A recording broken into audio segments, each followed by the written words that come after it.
Sa ibang balita, matapos siya sa atin ang lugar kung saan nangyari ang umano'y shootout sa pagitan ng mga pulis at 13 miyembro umano ng isang gun for hire group, nakatuon ngayon ang investigasyon sa sasakyan ng mga napatay. Mula sa Atimonan sa Quezon, nakatutok live si Mab Gonzales. Mab?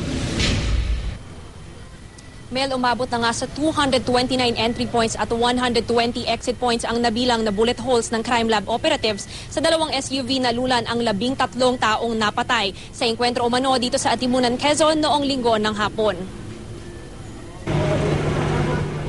Abala ang Regional Crime Lab operative sa bullet trajectory examination sa dalawang itim na SUV na nasa Atimonan Police. Lula ng dalawang SUV na ito ang 13 katao, kabilang ang 3 pulis, 2 Air Force na sundalo at mga sibilyan na nasawi sa umano'y shootout sa pagitan ng mga kapwa-pulis at sundalo rin sa Atimonan, Quezon noong linggo ng hapon.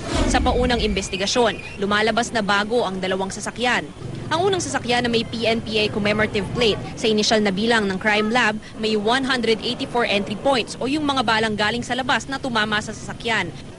Karamihan sa pumasok na bala mula sa kanang bahagi ng sasakyan. 91 naman ang exit points o yung mga balang pinutok mula sa loob ng sasakyan at lumabas o mga balang pinutok mula sa labas at tumagos din palabas ng sasakyan. Halos bumagsak naman na ang windshield sa dami ng tama. Ang ikalawang sasakyan naman kung saan sinasabing nakasakay ang nasawing si Police Superintendent Alfredo Consemino, 45 ang entry points at 29 ang exit points sa initial count. Sa kanang bahagi rin karamihan ng bullet holes. So we're doing the bullet trajectory examination. No? So ang main purpose nito is to determine kung ilan yung entries, bullet holes, no? As well as yung exit. Sa bullet holes pa lang daw marami na tayong pwedeng malaman, kagaya ng kung papasok ba o palabas yung bala. Kung susukatin naman natin itong mga diameter, pwede rin daw malaman kung anong kalibre ng baril ang ginamit. Itong mga mas maliliit na butas, karaniwan daw yan galing sa mga long firearms kagaya ng M14 at M16. Habang itong mga mas malalaking butas, karaniwan yan galing sa mga short, high-powered firearms kagaya ng 45 caliber o di kaya naman 9mm pistol. Pero ayon sa SOCO, hindi naman daw base sa bilang ng bullet holes ang bilang ng ipinutok ng baril. Maaari kasing tumagos lang ang isang bala at nag-iwan ng entry at exit points. Hindi rin daw ito sapat na patunay kung ang insidente ay isang engkwentro o rob out. Kakailanganin pa rin daw nila ng ilang araw para malaman naman ang detalyadong trajectory ng bala. Mahirap ma-determine pa yun, no, right now. No? So, ngayon, we're still doing some forensic examination. Later on, determine namin yung trajectory. Kung yung mga bullet is upward, downward, at least malaman namin yung relative position ng mga bumarel.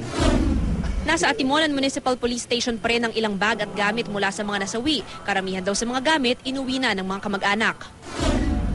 Ang 12 cellphone at 2 laptop na nakuha sa crime scene, dinala naman sa Anti-Transnational and Cybercrimes Division ng CIDG sa Camp Crame.